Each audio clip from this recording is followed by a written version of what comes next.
Everyone knows what sank the Titanic. An iceberg in the North Atlantic, April 1912. Case closed. Except engineers never closed that case. When they finally pulled steel from the wreck in 1985, they found something no one expected. The metal was brittle. In freezing water, it didn't bend. It cracked, like glass. The Titanic wasn't sunk by what it hit. It was betrayed by what it was made of. A flaw baked into the steel before the ship ever touched water. I'm Joe. Welcome to By Design. Subscribe if you like knowing what most people don't. You'll want to be here for this one.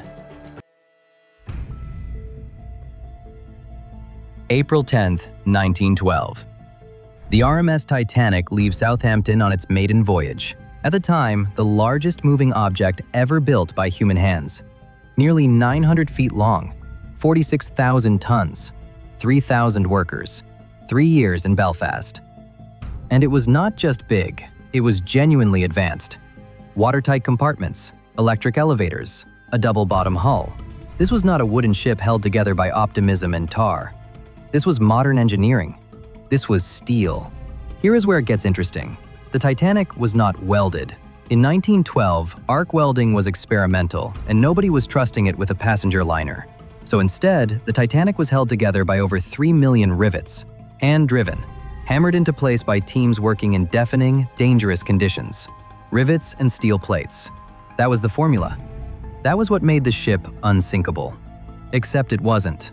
And what happened next has been told so many times that almost everyone thinks they already know the full story. They don't. April 14th, 1912. The lookout spot it too late. A massive iceberg directly ahead. The ship tries to turn, but at 46,000 tons moving at 22 knots, the Titanic handles roughly as well as you would expect a floating city to handle. The collision is almost anticlimactic. No explosive crash, just a grinding, scraping sensation along the starboard side. Most passengers barely feel it. Some go up on deck to play with the ice that has fallen onto the ship, which, in retrospect, is a remarkably cheerful way to spend the last 2 hours of your life. But below the waterline, something catastrophic is already happening. The iceberg does not tear a giant gash in the hull. That is a persistent myth. What it actually does is create a series of narrow, intermittent openings along the starboard side. Steel plates buckle, rivets pop, seams separate. Water begins flooding into 6 of the ship's 16 watertight compartments. The ship can survive 4 compartments flooding, possibly 5. 6 is a death sentence. 2 hours and 40 minutes after the collision, the Titanic is gone. And for the next 7 decades, the explanation stopped there. Iceberg hits ship, ship sinks. Tragic, enormous, closed. Engineers, unfortunately, are constitutionally incapable of leaving it there. In 1985, Robert Ballard located the wreck 2.5 miles below the surface. Expeditions began recovering fragments of the hull, rivets, steel plates, physical evidence from the ship itself. When metallurgists started examining those samples, something did not add up. The steel was brittle. Unnaturally so. When a sample of Titanic hull steel is cooled to the temperature of the North Atlantic on the night of the sinking, around 28 degrees Fahrenheit, just below freezing, it loses almost all of its toughness. It does not bend, it does not deform gradually. It fractures. Suddenly, completely, with almost no warning. This is called brittle fracture, and it is one of the most dangerous failure modes in structural engineering, precisely because of that last part. It happens fast. It propagates without warning, and once it starts, it does not stop until the load path is gone. Modern ship steel handles freezing temperatures without issue. So what was different about the Titanic? That question led researchers to the chemistry. And the chemistry led somewhere uncomfortable. Steel is not one thing. It is a recipe. Iron is the base, carbon is what makes it hard, and everything else in the mix determines whether that steel behaves well or badly under pressure. The problem is that in 1912, the recipe was judged almost entirely by how the steel performed in the conditions where it was made.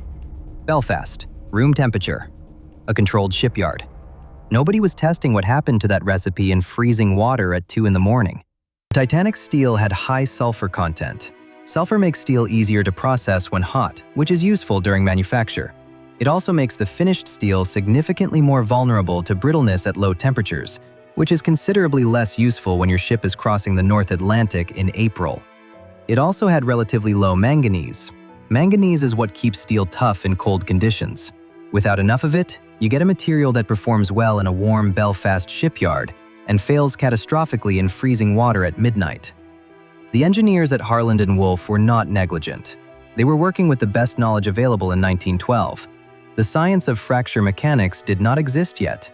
The concept of a ductile to brittle transition temperature, the point at which steel stops bending and starts shattering, was not part of engineering vocabulary. They did not know what cold water could do to their steel because nobody had worked out that cold water could do that to steel. They just didn't know what they didn't know. But the steel was only half the story, and it took until 1998 to find the other half. Metallurgist Jennifer McCarty and Timothy Fecky published the analysis that finally completed the picture, and the rivets turned out to be just as important as the plates they were holding together. Those 3 million rivets were not all created equal. The rivets in the central midsection of the ship were made of steel and hydraulically driven, strong, consistent, well-made. The rivets in the bow and stern, the sections most exposed to stress during a collision, were made of iron, softer, weaker, and hand-driven by riveters working under piecework payment structures common in shipbuilding at the time. The incentive was quantity. Quality was a separate concern that the payment structures showed no particular interest in. McCarty and Fecky's analysis of rivets recovered from the wreck found high concentrations of slag, impurities left from the smelting process that create weak points throughout the rivet body. A clean rivet distributes stress across its full cross-section. A slag-heavy rivet has hidden voids and fracture points waiting for a load high enough to find them. The Iceberg found the bow, right where the iron rivets were. So the ship hit the ice with brittle steel plates in freezing water, held together by substandard iron rivets driven fast by workers being paid not to slow down. The hull plates did not just buckle, they fractured. The rivets did not just bend, they popped. Seams opened in sequence.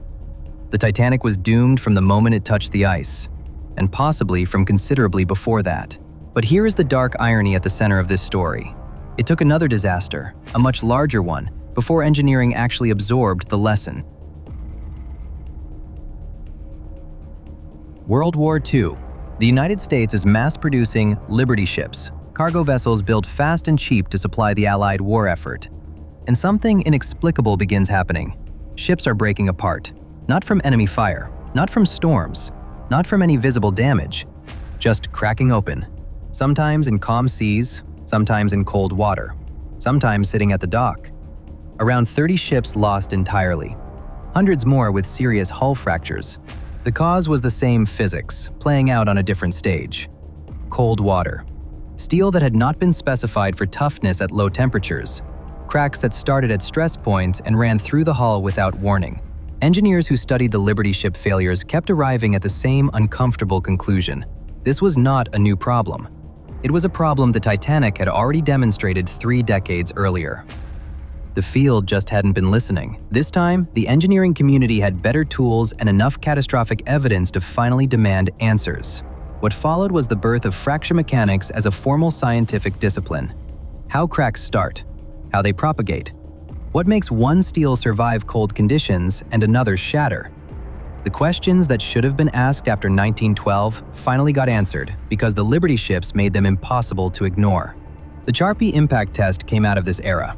A pendulum drops onto a notched steel sample at a specified temperature. The energy absorbed tells you whether the steel is tough or brittle under those conditions. If it shatters, that steel does not go into a ship. That test, now routine and completely unremarkable, exists because 2 generations of ships had to break before anyone developed a reliable way to check. I want you to sit with that for a second. The test is boring now. It's a standard Tuesday in a materials lab. But the reason it exists is anything but boring. The legacy of those 2 disasters is now so deeply embedded in how we build things that it has become invisible. Which, if you think about it, is exactly what a solved problem looks like. Every structural steel specification used today requires the material to meet minimum toughness standards at defined temperatures. Not just strength, toughness. That distinction did not exist before brittle fracture forced it into existence. Every certified welder qualifies to procedures developed in direct response to the Liberty ship failures. Every pressure vessel, pipeline, offshore platform, and bridge in a cold climate is designed against brittle fracture criteria that trace back to what happened in the North Atlantic in 1912 and in the shipyards of the 1940s. The welds get inspected with methods, ultrasonic, radiographic, magnetic particle, that exist because the Liberty ships proved a weld can look perfect from the outside and be failing on the inside. The Titanic proved that assumptions about material behavior were not enough. Between them, they established a principle that modern engineering takes for granted. Proving a structure is safe requires more than checking that it looks right. 1,500 people died the night the Titanic sank. Every ship, bridge, pipeline, and pressure vessel built since carries the lessons paid for by that night in ways that people using them will never think about and should never have to. So let's go back to that piece of steel recovered from the wreck. When metallurgists tap it with a hammer, the steel shatters. That is not a demonstration of failure. It is a demonstration of how much we did not know and what it cost to find out. The Titanic's steel was not substandard by the knowledge of 1912. It was state-of-the-art. The rivets were not sabotage. They were standard practice.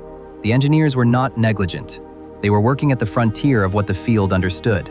They just happened to be wrong about something that turned out to matter enormously at 2 in the morning in 28-degree water in the middle of the Atlantic Ocean. The steel is stronger now. The welds are specified. The tests are mandatory. The inspections are required. Not because someone was brilliant enough to predict what could go wrong, because 1,500 people proved what happens when the material is wrong and nobody knows enough to ask. The iceberg was the event. The steel was the cause. And the century of engineering that followed was the cost of learning the difference.